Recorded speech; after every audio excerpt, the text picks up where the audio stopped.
जय मसीह की मसीह परिवार वचन जीवन कार्यक्रम में आप सभी को हम स्वागत करते हैं एक बार फिर और धन्यवाद देना चाहते हैं अपने समय को निकालकर परमेश्वर के वचन सुनने के लिए, क्योंकि परमेश्वर भला है और उसकी करुणा जो सर्वदा के लिए है। ये याद रखना, परमेश्वर भला है, उसकी करुणा सर्वदा के लिए है। और जब हम उसके पास आते हैं या उसके वचन को सुनते हैं और सुनकर हम जब उसमें चलते हैं, उसका मतलब ये होता है कि हम परमेश्वर के वचन में विश्वास लेकर आते हैं कि वो जो भी कुछ कहता है वो पूरा करेगा। आमीन। वो परमेश्वर जो भला है, जिसकी करुणा सर्वदा के लिए है, वो जो वादा करता है वो विश्वास योग्य है पूरा करने के लिए। याद रखना, ये जो शब्द हम सुनते हैं विश्वास योग्य, विश्वास योग्य के मतलब कभी कभी हम ये भी कहते हैं कि एक पति अपने पत्नी के विश्वास योग्य है या पत्नी अपने पति की और विश्वास योग्य है। लेकिन उसका मतलब क्या होता है? विश्वास योग्य का मतलब ये नहीं कि हम एक रोज के लिए विश्वास योग्य रहे या कुछ पल के लिए विश्वास योग्य रहे। उसका मतलब ये है, जब हम परमेश्वर के विषय में कहता है कि परमेश्वर विश्वास योग्य है, उसका मतलब ये है कि वो कल विश्वास योग्य था, वो आज विश्वास योग्य है और वो कल भी विश्वास योग्य रहेगा। यानी युग युगान्य तक वो विश्वास योग्य है। वो जो कहता है वो करता है, वो सिर्फ अपने आप को सुनता है। याद रखना इस बात को, क्योंकि वो अपने वचन को वो वैल्यू देता है, वो अपने वचन को वो मूल्य देता है कि जो वो कहता है वो करता है। परमेश्वर कहता है कि जैसे हम लोगों ने पिछले कुछ सप्ताह से सुन रहे थे कि परमेश्वर प्रेम है और वो हमसे प्रेम रखता है, वो आपसे प्रेम रखता है। इसका मतलब यह है कि उसका प्रेम कभी ऊपर कभी नीचे, कभी ऊपर कभी नीचे नहीं रहता है। उसका प्रेम सर्वदा से इस संसार के शुरुआत से लेकर, या हम ये कह सकते हैं कि इस संसार का शुरुआत ही नहीं हुआ था, परमेश्वर प्रेम था, प्रेम है और वो प्रेम रहेगा, इसलिए कि उसका प्रेम शुरुआत से अंत तक एक सा रहेगा हमारे और आपके प्रति। और हम ये जब जान लेते हैं और उसके प्रेम को हम देखते हैं, हम अपने प्रेम को नहीं देखे लेकिन परमेश्वर का प्रेम हम जब देखते हैं, तो क्या होता है कि हमारे हृदय में उसका प्रेम जब आता है, वो हम उसके प्रति वही प्रेम दिखला सकते हैं। प्यारे लोग, कभी कभी हम ऐसा होते हैं कि हम सोचते हैं कि क्या हम उतना प्रेम कर सकते हैं परमेश्वर को प्रसन्न करने के लिए? नहीं। लेकिन जब हम उसके प्रेम को देखते हैं तो क्या होता है कि हम उसके हर एक वादाओं को, हर एक उसके जो हमारे प्रति जो कानून उसने बनाया या जो हमें जो बतलाया गया है करने के लिए, हम हंसी खुशी से कर सकते हैं। हम एक नमूने के तौर पर देखते हैं कि कहता है कि दो पत्नियां थी, दो पत्नियां थी, मतलब एक एक पति के एक एक पत्नियां थी। तो क्या होता है कि एक पत्नी जो है वो अपने पति को खुश करने के लिए हर एक चीज करता है। वो अपने आप को फोर्स करता है कि किस प्रकार से हम अपने पति को खुशी रख सके। और याद रखना, जब तुम अपने आप में होकर कुछ करना चाहते हो, फोर्स करते हो और किसी को खुशी करने के लिए, क्या होता है कि आप थक जाओगे, आप बीमार हो जाओगे, क्योंकि आप अपने आप को फोर्स करते हो। लेकिन एक और पत्नी जो थी वो अपने पति को खुश कर रही थी और उसके खुश करने में अपने आप में खुशी थी, क्योंकि वो ये जानती थी कि उसका पति उससे प्रेम रखता है और वो अपने प्रेम को दिखलाता है। उसी प्रकार से ये पत्नी ये नहीं जानती थी कि उसका पति भी उतने प्रेम करता है, लेकिन वो कोशिश कर रही थी। कभी कभी हम मसीह भाई और बहनों भी ऐसे करते हैं कि हम कोशिश करते हैं परमेश्वर को खुशी करने के लिए, लेकिन मैं आपसे ये कहना चाहूंगा कि परमेश्वर आपसे प्रसन्न है और परमेश्वर आपसे सर्वदा प्रेम रखता है। आज का जो हमारा विषय है वो यह है कि परमेश्वर का प्रेम बिना शर्त का, परमेश्वर का प्रेम बिना शर्त का। अंग्रेजी में God's love is unconditional, God's love is unconditional. परमेश्वर का प्रेम जो है वो बिना शर्त के है। वो हमसे और आपसे प्रेम किया है बिना शर्त के। कैसे हो सकता है? क्योंकि परमेश्वर प्रेम है। वो उसे कभी कभी हम ये सोचते हैं कि हमें कुछ करना है, हमें खुशी दिलाना है, या परमेश्वर के हर एक वादा को पूरा करना है, या जो परमेश्वर का जो कानून है उसे हमें सब पूरा करना है, तब हमसे प्रेम रखी। मैं ये नहीं कहता हूं कि हमें जो परमेश्वर ने आज्ञा को दिया वो नहीं करना, मैं वो नहीं कहता हूं। मैं ये कहता हूं कि अगर हम आज्ञा को नहीं भी कर रखा है, परमेश्वर हमसे और आपसे प्रेम रखा है। वो हमसे प्रेम किया बिना किसी शर्त के, इसलिए वो आदम को बनाया, मनुष्य को बनाया। आदम जब गिरा, वो नहीं देखा कि वो गलती क्या किया, लेकिन उसने प्रेम, अपना प्रेम दर्शाने के लिए अपने एक मेमना को, बलि को चढ़ा दिया। ये परमेश्वर का जो प्रेम है बिना किसी शर्त के, यानी कि वो किसी तरह से वो हमसे कुछ नहीं चाहता है, लेकिन कि हम करें और वो हमें प्रेम दर्शाए, नहीं, वो खुद प्रेम है और वो हमसे प्रेम रखता है। आमीन। और देखा जाए तो वो हमसे प्रेम रखता है और वो लौटार कर कुछ हमसे मांगता नहीं है। आज हम मनुष्य का प्रेम देखते हैं कि अगर हम अपने पत्नी से या अपने बच्चों से या अपने माता पिता से या अपने यार दोस्त से हम जब प्रेम रखते हैं, जरूर हमारे और आपके प्रेम में कंडीशन रहता है। इसीलिए जब मेरे प्रति कोई कुछ नहीं करता है, क्योंकि जब मैं उसे मदद करता हूं, मैं उसके लिए भोजन बनाता हूं, मैं उसके लिए कपड़ा धोता हूं, या मैं उसके लिए घर संवारता हूं, या मैं काम कर जो आमदनी ला कर देता हूं, और ये मेरा प्रेम मैं इस प्रकार से दिखलाता हूं ताकि वो मेरे प्रति कुछ करे। लेकिन परमेश्वर का प्रेम ऐसा नहीं है, बिना शर्त का परमेश्वर का प्रेम है। वो प्रेम दिखलाता है चाहे कुछ करे या नहीं करे। हम लोग भी ये कर सकते हैं कि हम एक दूसरे से प्रेम रखें, और ये नहीं उसके बदले में चाहिए कि वो भी हमसे प्रेम रखे। इसीलिए प्रभु यीशु मसीह ने कहा कि अपने दुश्मनों से प्रेम रख। कैसे मैं अपने दुश्मनों से प्रेम सकता हूं? क्योंकि हमारा जो प्रेम है, मनुष्य का जो प्रेम है, मैं परमेश्वर के प्रेम के विषय अभी नहीं कहता हूं, मनुष्य का जो प्रेम है, वो प्रेम में हर एक समय शर्त रहता है, यानी कि कंडीशन रहता है कि तुम मेरे प्रति ऐसा करना क्योंकि मैं तुम्हारे प्रति ऐसा करता हूं, या मैं तुम्हारे प्रति अच्छा करता हूं, तुम मेरे प्रति भी अच्छा करो। नहीं, लेकिन जैसा परमेश्वर ने कि प्रेम करता है हमसे, कि उसका प्रेम में कोई शर्त नहीं, वो ये कहता है मैं तुमसे प्रेम रखता हूं, तुम मेरे प्रति प्रेम रखो या नहीं रखो, तुम मेरे कानून के मानो या ना मानो। याद रखना, परमेश्वर हमसे प्रेम रखता है। ये नहीं कि परमेश्वर हमें आज्ञा को नहीं देता है, वो आज्ञाओं को देता है। किस के लिए आज्ञाओं को हमें और आपको देता है?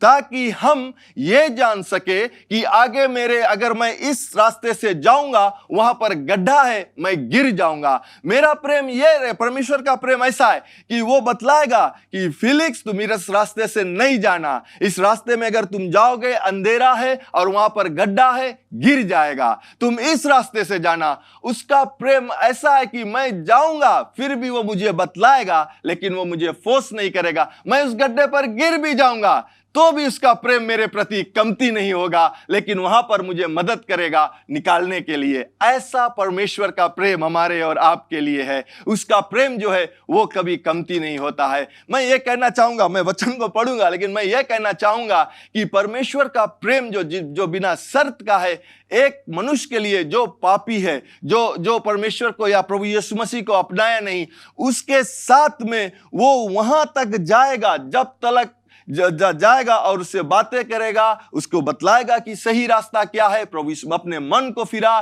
प्रभु यीशु मसीह को अपना ले ताकि तुम्हें जीवन को मिले। वो उस स्थान तक जाएगा कि जब तक वो जाकर मनुष्य अपने चुनाव से उस गड्ढे पर नहीं गिरेगा, लेकिन फिर भी परमेश्वर का प्रेम उसके प्रति खलास नहीं होता है। आमीन। तो याद रखना, परमेश्वर का प्रेम जो है वो बिना शर्त का है। God's love is unconditional. और कभी कभी क्या होता है कि हम उसे फॉर ग्रांटेड ले लेते हैं। याद रखना, परमेश्वर का प्रेम को हम कभी कभी फॉर ग्रांटेड ले लेते हैं कि ओ परमेश्वर तो हमसे प्रेम रखता है, वो मुझे बचाएगा, वो मुझे सहायता करेगा। ठीक है, लेकिन जो कॉन्सिक्वेंस है, जो पाप का, जो परमेश्वर का आज्ञा ना मानने का जो कॉन्सिक्वेंस है, वो हमें प्राप्त होगा। यार, उसके ये विषय में आप गलती या आप मिसअंडरस्टैंडिंग नहीं ले लेना कि ओ परमेश्वर मुझसे प्रेम करता है तो मुझे कोई दंड की आज्ञा नहीं। याद रखना, मैं वो दंड की आज्ञा के विषय में नहीं कहता हूं कि अगर प्रभु यीशु मसीह को आप अपना लिया है तो जरूर आप मृत्यु के दंड की आज्ञा नहीं है। लेकिन अगर आप प्रभु यीशु मसीह को अपना लिया है और अपने उंगली को आग में डालोगे तो आपका उंगली जलेगा, यानी कि वहां पर अपने उंगली को नहीं डालना है तो वो नहीं जलेगा। देखना, ये बात को समझ रहे हो आप?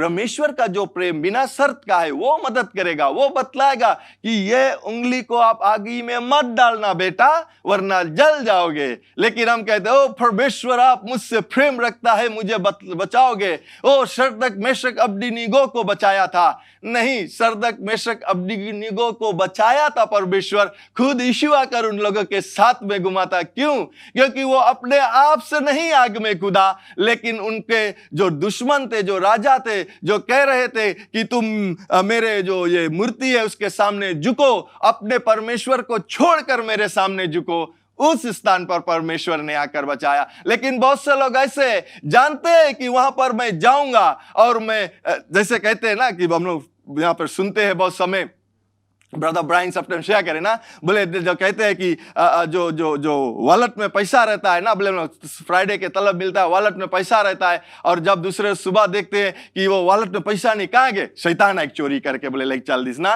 बोले पैसा एक निकाली शैतान, बोले वॉलेट में गे, नाइट क्लब, रात भर पीस, रात भर डांस करीस, फिर लाइक वॉलेट दर दिस। क्या शैतान ने किया? नहीं, वो खुद जिसका वॉलेट था वो खुद लेकर अपने जेब में रखकर वो गया और जो जहां पर नहीं जाना था वहां पर जाकर नशे किया, नाच गाना किया। सुबह आकर जब होश में आया तब पता लगा पैसा नहीं है। इसका मतलब ये नहीं कि परमेश्वर का प्रेम आपके प्रति खलास हो गया, नहीं, परमेश्वर का प्रेम सर्वदा के लिए है। लेकिन यह हुआ कि आपका जो परमेश्वर ने जो आपको आशीष दिया था, वो आशीष को आपने गलत जगह पर इस्तेमाल किया और वो आशीष खलास हो गया। मैं एक नमूने के और देना चाहता हूं। अगर हम देखते हैं कि जो टेप आपके घरे है ना, जो अगर नल आप खोलेंगे तो पानी आएगा, ठीक, नल से पहले एक मीटर लगा रहता है, जो वाटर अथॉरिटी है वहां पर मीटर लगाया है, और जो उस मीटर में नंबर घूमता है, फिर वो बिल को बेचता है, और वो बिल में अमाउंट रहता है कि हमें भरना है पैसा को, ठीक। अगर वो पैसा को हम लोग नहीं भरते हैं तो क्या करता है, वो जो वाटर अथॉरिटी का लोग आता है, वो जो मीटर रहता है उसे लॉक कर देता है ताकि वहां से फिर पानी ना आए। क्या इसका मतलब यह है कि रईसबो में पानी नहीं है? क्या इसका मतलब यह है कि वो मीठा से उधर पानी नहीं है? नहीं, एक कानून था कि ये आज्ञा था या कानून था कि जो पानी आपने इस्तेमाल को किया उस नल के द्वारा, उसे आपको पैसा भरना था। अगर आप पैसा भरोगे तो क्या होगा, वो नल फिर से खुल जाएगा। उसी प्रकार से बहुत लोग ये सोचता है कि मैं गलती करता हूं इसलिए परमेश्वर का प्रेम मेरे प्रति खलास हो गया। और ये बहुत से लोग प्रचार भी करते हैं कि ओ आप गलती किया, परमेश्वर ने आपको दंड दिया है, परमेश्वर ने आपको चाबुक मारा है, परमेश्वर ने आपको बीमारी देकर सिखलाना चाहता है। परमेश्वर कभी बीमारी देकर नहीं सिखलाता है हमें, लेकिन जब हम ऐसे वस्तुओं को अपने शरीर में इस्तेमाल करते हैं, यानी कि ऐसे वस्तुओं को जो हमें खाना नहीं हम खा लेते हैं और वो मेरे शरीर में जाकर बीमारी लेकर आता है। अगर हम देखते हैं तो बहुत से लोग को डायबिटीज रहता है ना, वो अगर एवरी डे चीनी को पीते रहता है, खूब पीता है चीनी को, और जब वो नंबर को नापते हैं और कहता है कि यो इतना हो गया, क्या परमेश्वर मुझे वो डायबिटीज को देकर मुझे सिखलाना चाहता है? कभी नहीं, कदापि नहीं। याद रखना इस बात को, मेरे गलती या मनुष्य के गलती जो जानबूझकर जो चीज को इस्तेमाल नहीं करना है उसे इस्तेमाल करते हैं, तो क्या होता है कि वो लेते हैं और वो बीमारी में आते हैं और दोष देते हैं परमेश्वर को। तो मेरा जैसे मैंने कहा कि मेरा जो आज का विषय है वो है परमेश्वर का प्रेम बिना शर्त का है। वो किसी शर्त नहीं रखता हमसे और आपसे प्रेम करने के लिए, लेकिन वो हमें बतलाता है कि इस जीवन में किस प्रकार से हमें जीना है, और जब हम जीते हैं उस प्रकार से तो हम उसके प्रेम को और महसूस करते हैं अपने जीवन में। आमीन। और जब मैंने महसूस का बात किया तो मैं ये कहना चाहता हूं कि प्रेम जब हम करते हैं एक दूसरे से तब हम महसूस करते हैं, लेकिन प्रेम महसूस नहीं है करना, यानी कि love is not a feeling. आमीन।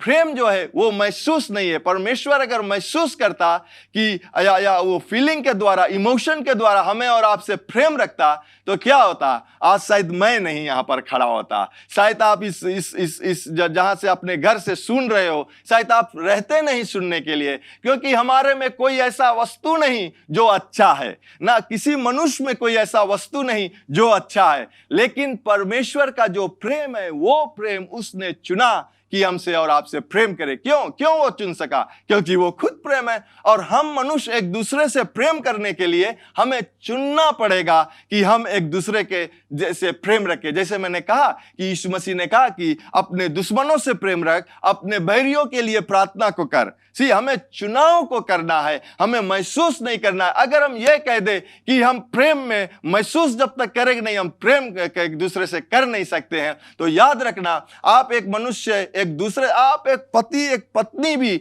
एक दूसरे से सिर्फ 2 या 3 मिनट तक अपने प्रेम को दिखला सकते हैं। क्यों? क्योंकि वो जो महसूस करना है वो हमारे ब्रेन में जो केमिकल या हमारे शरीर में केमिकल रहता है, उसके द्वारा हमें एक दूसरे के प्रति फीलिंग आता है, या जो महसूस करते हैं या इमोशन आता है कि हम अपने बेटे से प्रेम रखें, अपने बेटी से, अपने माता, अपने पिता से हम प्रेम कर सकते हैं। लेकिन जब वो केमिकल बदली हो जाता है, चेंज हो जाएगा, तो क्या होगा? फिर हम उसके से प्रेम नहीं रख पाएंगे। इसीलिए प्रेम जो है वो एक महसूस करना या इमोशन नहीं है, हमें चुनाव को करना है कि हम एक दूसरे से प्रेम रखें जैसे यीशु ने हमसे और आपसे प्रेम रखा। आमीन। True love has no feeling, it is a choice. Amen. Hallelujah. True love या सच्चा जो प्रेम हम एक दूसरे से करते हैं, वो उसमें वो प्रेम में महसूस करना नहीं, इमोशंस नहीं रहता है। लेकिन हम इमोशंस होगा, मैं ये नहीं कहता हूं कि इमोशंस नहीं, लेकिन पहले मैं चुनाव को करूंगा कि इस व्यक्ति से, मैं ये कहना चाहता हूं इस समय पर, मैं पति और पत्नी के विषय में सब टाइम कहता हूं कि एक पति एक पत्नी को भी चुनना है एक दूसरे से प्रेम रखने के लिए। अगर हम ये कह दे कि मैं उसके देखकर या कंडीशन रखकर प्रेम करूंगा, तो मैं अपने पति पत्नी को कभी खुश नहीं कर पाऊंगा। समय रहेगा कि मैं हर एक समय उसे खुश नहीं कर पाऊंगा, वो पत्नी भी मुझसे हर एक समय मुझे खुशी नहीं दे पाएगा। लेकिन क्या होगा कि जब हम चुनाव को करेंगे कि हम एक दूसरे के प्रति प्रेम दिखलाएंगे बिना किसी शर्त के, तो क्या होगा कि बिना किसी फोल्ड खोजने में कि परमेश्वर हमसे और आपसे प्रेम रखता है, वो हमसे जब प्रेम रखता है, वो हम में कभी किसी प्रकार का गलतियों को वो नहीं खोजता है। याद रखना इस बात को मेरे प्यारे भाई और बहनों, कि परमेश्वर परमेश्वर अपने बच्चों में कोई गलती को नहीं खोजता है कि वो गलती करे मैं उसे मारूंगा, नहीं। उसी प्रकार से उसने हमें और आपको प्रेम से भरा है कि उसी तरह से हम एक दूसरे से प्रेम रख सके। मैं एक वचन को पढ़ूंगा यहां पर, फिर आगे बढ़ेंगे। और ये वचन मिलता है मैं रोमियो के किताब में, रोमियो के किताब में 5, 6 और 8 ले। यहां पर कहता है, क्योंकि जब हम निर्बल ही थे तो मसीह ठीक समय पर अधर्मियों के लिए मरा। ठीक, किसी धर्मी जन के लिए कोई मरे या तो दुर्लभ है, परंतु क्या जाने किसी भले मनुष्य के लिए कोई मरने के तैयार हो। यहां पर कहता है शायद कोई भले मनुष्य के लिए या कोई अपने दोस्त के लिए मर जाए ना। कभी कभी हम लोग जाते हैं, जब हम फ्यूनरल सर्विस में जाते हैं, देखते हैं कि बहुत से लोग, अगर किसी का पति मर गया है तो पत्नी मेरे जगह पर, तेरे जगह पर मैं चला जाता तो ठीक होता, क्यों मुझे छोड़कर चला गया। लेकिन अगर सही पर देखे, अगर पति उठ जाता है, कहता कि मेरे जगह पर तू कॉफिन बॉक्स पर आकर सूझ जा, लेट जा, मैं कहता हूं कि वो पत्नी वहां पर पहला जो उसे कोई पकड़ नहीं पाएगा, शायद जो कंपटीशन रेस रहेगा उसको फर्स्ट प्राइज पा जाएगा। सब समय होता है कि क्या होता है कि हम कहते हैं लेकिन करते नहीं। इसीलिए कहता है कि शायद कोई भले मनुष्य के लिए कोई मरता, या कोई भले मनुष्य या कोई धार्मिक कोई अच्छा मनुष्य अगर उसके लिए कोई अपने प्राण को दे देता उसके लिए, लेकिन कोई ऐसा नहीं करता। 8 में क्या कहता है? 8 में कहता है कि परंतु परमेश्वर हम पर अपनी प्रेम की भलाई इस रीति से प्रकट करता है। परंतु परमेश्वर जिसका प्रेम में कोई शर्त नहीं है, हम पर अपनी प्रेम की भलाई इस रीति से करता है कि जब हम पापी ही थे, जब मनुष्य पापी ही थे या हम पापी ही थे, तभी मसीह हमारे लिए मरा।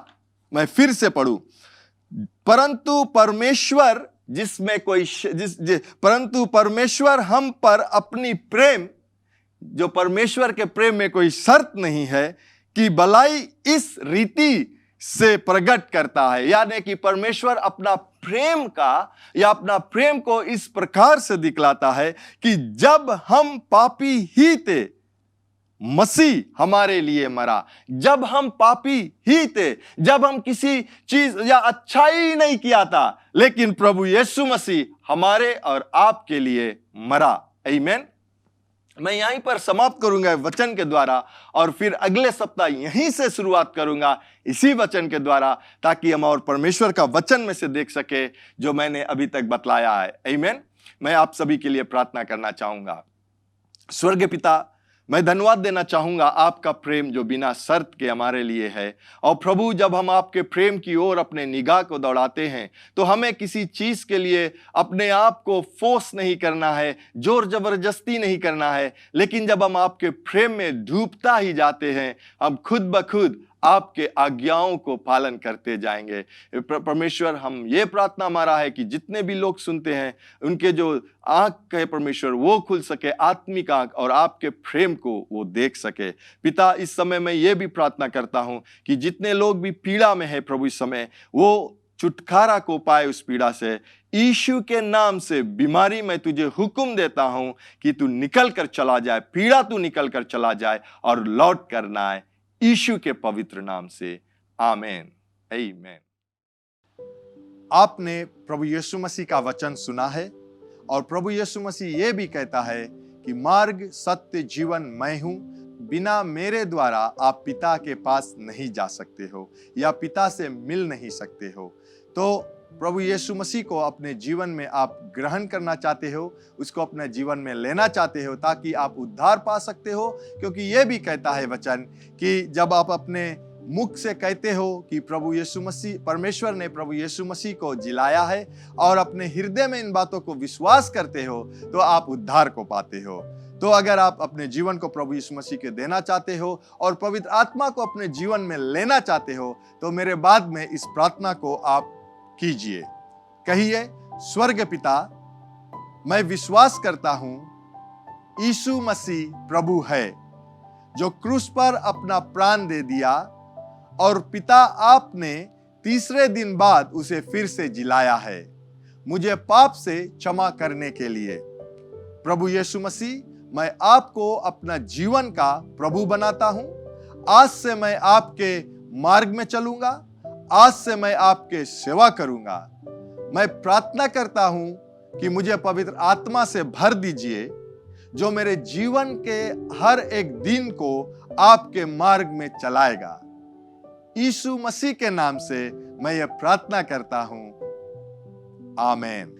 अगर आपने इस प्रार्थना को किया है पहली बार, तो जरूर आप हमें संपर्क कीजिए ताकि हम आपको वचन जीवन में आगे बढ़ने के लिए सिखला सके। और आपको हम धन्यवाद देना चाहते हैं हमारे साथ में शामिल होने के लिए आज। और अगले मिलने तक ये याद रखना कि स्वर्ग पिता जो विश्वास योग्य है वो आपसे प्रेम रखता है। प्रभु यीशु मसीह भी जो विश्वास योग्य है वो आपसे प्रेम रखता है। यहाँ JCLM में हम लोग आपसे प्रेम रखते हैं, आपके लिए प्रार्थना करते हैं, और यीशु मसीह ही प्रभु है। Bye bye. Learn more from God's Word and send us your prayer request by visiting our website www.jclm.org, or you can like our Facebook page, Jesus Christ is Lord Ministries, to keep up with the now word of the Lord for the season. Follow us on Instagram, JCLM Fiji. Better still, subscribe to our YouTube channel, JCLM Fiji, to receive the latest teaching of God from the ministry.